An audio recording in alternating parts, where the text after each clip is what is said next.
Hi and welcome back to Emma Russell Studio. I am Emma and today we are going to be painting sunflowers. So I love sunflowers, they are my favorite summer flower, and we're actually going to be painting them fresh cut from the field right next door to me. Our family has a sunflower field and this was their first year planting them and they're absolutely beautiful. But the main reason we are painting these is to show you a cool way to paint with a wet on wet technique. If you are not familiar with that technique, this is the perfect video for you to learn that.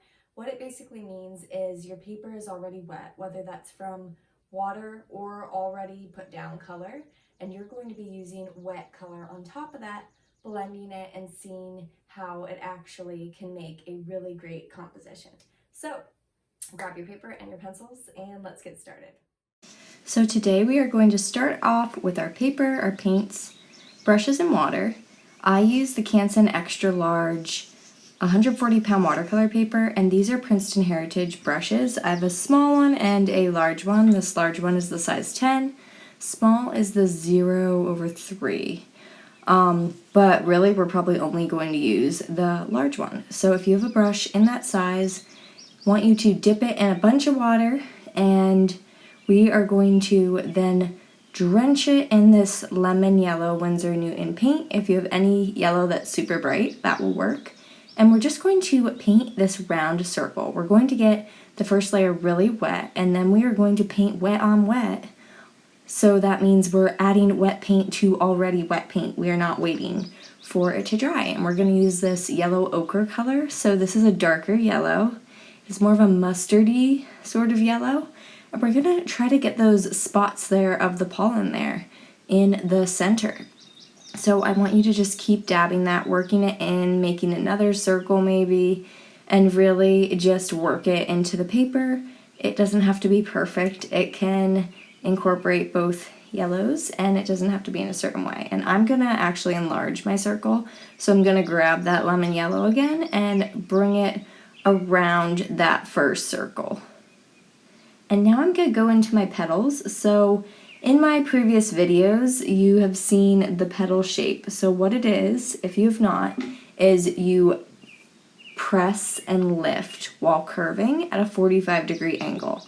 And I'm going to mix some yellow ochre in with that lemon yellow and just kind of make my way around the perimeter of the circle. So we're just going to follow this fresh, live, freshly cut sunflower that I have here next to my page, and I want you to just work off of it, and you can keep making your petals around the whole sunflower. Grab a little bit more lemon yellow, and if at any point you feel like your brush is getting really dry, just re-wet it and go from the base of the circle, the center, and go out. So as long as your paintbrush is pointing in towards the center, your petal is going to make sense. It's going to look correct. It's when we don't have it pointing towards the center that it can look a little wonky. So you can have that loose style but still have it looking pretty real in the loose style. We're gonna finish up these last few, and I'm running out of yellow again, so I'm filling my brush up again, and then we have basically our first amount of our petals. And we're going to go in and darken them a little bit. But that was really how we do wet on wet. And you can keep doing that in stages even. You can wait for that to dry and then do more wet on wet to kind of mix the colors and allow them to blend. So this goes for like a really effortless way of making your flowers look effortless. And you can see now I'm using this yellow ochre and it's a little more dry, but it's still spreading out. And so that's how you know you're doing wet on wet. If you're kind of confused and you're like, how do I know I'm doing it? It's when you see everything start to just spread, and it just creates this really beautiful flow, I feel, that is just fun and just kind of goes with the character of flowers. They're light, they're happy, and the colors will blend together. Now, if you're someone who likes to articulate your paint more, I would suggest doing wet on dry. But this is a great thing to learn, just to have this tool set under your belt, and this is just going to help you loosen up. So even if you use this in your warm-ups when you're warming up with watercolor, which is also another video I could do. Please let me know if you want like something around the idea of warming up with watercolor, what to do. Please comment below. I would love to see if that is something you guys are interested in. But now we're going for this bottom part of the other sunflower you can see on the top. And we're just creating those leaves. So we're doing that same petal technique and we're just kind of filling in the space where we see fit. We're grabbing this sap green I have. So anything that's in the light green, if you're using a different kind of paint, and just kind of get those curves in. And we're just making it appear like it's underneath the petals of this sunflower.